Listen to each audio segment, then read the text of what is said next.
Hey guys, what's going on? We got a piece in there. So if you are watching this video right now, it means you followed the annotation in the former introduction to Rubik's Cubes to this one, which is going to be a lot better because I have learned a lot more about cubing since that. I was more towards a beginner myself. So we have a lot to do today. First, we'll get started with the main construction or the mechanism of your normal 3x3. So you can take them apart. There is a small risk of breaking them. We'll get more into that later. But the centers of each cube, just with one color, don't move. So that is the side of your Rubik's Cube. This would be the orange side if all of it was assembled correctly, and that the yellow side, and so on. But the cube is made of a core. You can kind of see the middle section, which has 6 axis points, and usually coming out of each one of the axis points is a screw and or a spring.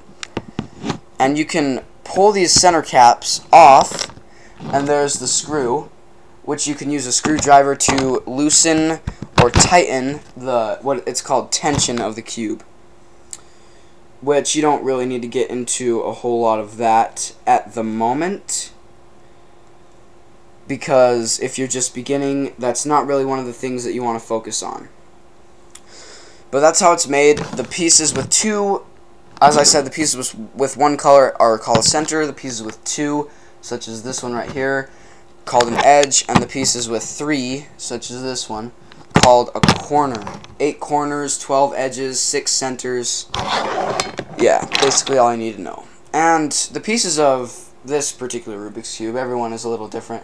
That's an edge, and that's a corner. So I wouldn't suggest taking apart your Rubik's Cube unless you know how, which I've also made a video on that, so you can check that out as well. I'll put a link in the description. But anyway, moving on to the next part will probably be, buying your first cube. So you can, if you don't want to have the trouble of getting it shipped or anything, you can just go to Walmart and buy your standard Rubik's Cube.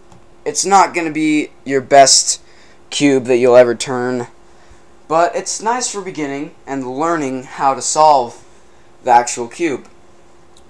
So that would be a good idea. They're usually $5 to $10 depending on the store, Walmart, Target, any of those.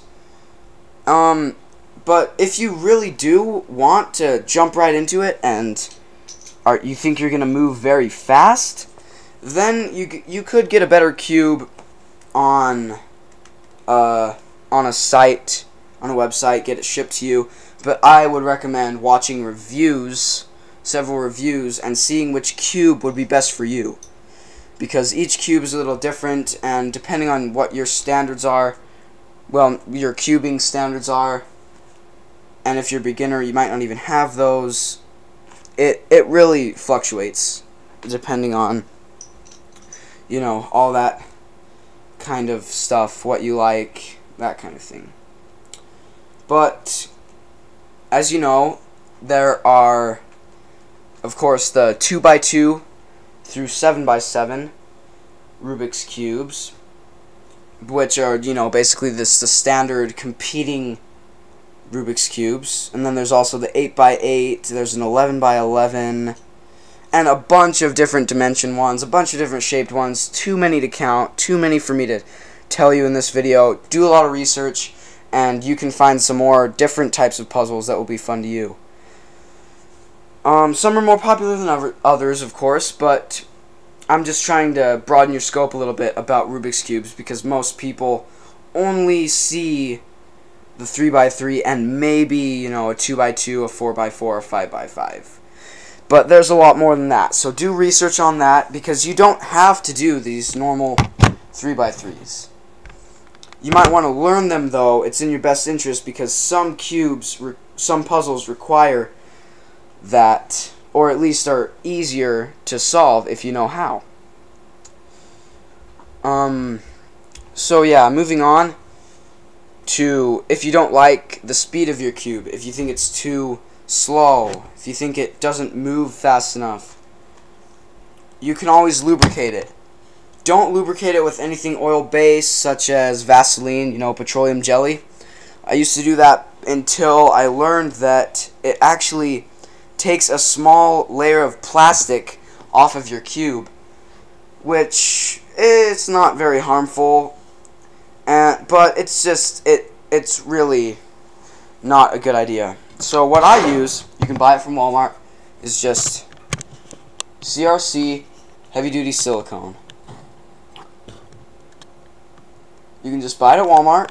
This one cost me $3. They cost $3 a can at my local Walmart. The prices may vary depending on your location, but what you do, you just pull off the cap, and it comes with a little straw thingy, red straw. You just stick that into the little spray container, and now you're ready to lube one of your cubes. I'll do it with my 4x4 because this Rubik's 4x4 was not a good cube until I lubed it with silicone. Now it just seems to fly. Sorry, I have a parity error that I haven't really bothered to fix. So what you want to do, we'll do an outside layer first. You just want to make a little gap like that, and just stick the straw in there, give it a little spray, and then do a few turns on it to spread it around. The heavy-duty silicone actually creates a small odor. It's really not that bad, but you might want to do this in a bathroom or someplace where your siblings won't complain. One caution, though, about silicone is that unless it's exposed to air right when you spray it, it can act as a glue. So you want to be very active with your cube right when you put on the lubricant, or else it can freeze up layers, make them unable to turn, and then you'll have to either push them really hard with the risk of breaking, or just you'll never be able to use that cube again. So that's one risk, but you can easily prevent that risk if you just completely disassemble your cube.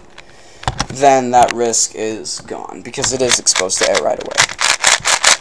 But yeah, as long as you do a lot of turning with it at first, then you'll be okay. And for your 3x3, do the same thing. Just make a gap and then stick it in there and put some on it. And of course you can completely disassemble it. Take the straw out and then spray each piece down, reassemble it. That takes a lot longer though. And I think I'm running out of time, so there might have to be a part 2 with the other topics. But thanks for watching, guys. I hope this video helped, and I sure hope it was better than the last video. And these tips are very useful, so make sure to do them exactly as I tell you to. And we'll see ya in part 2, guys.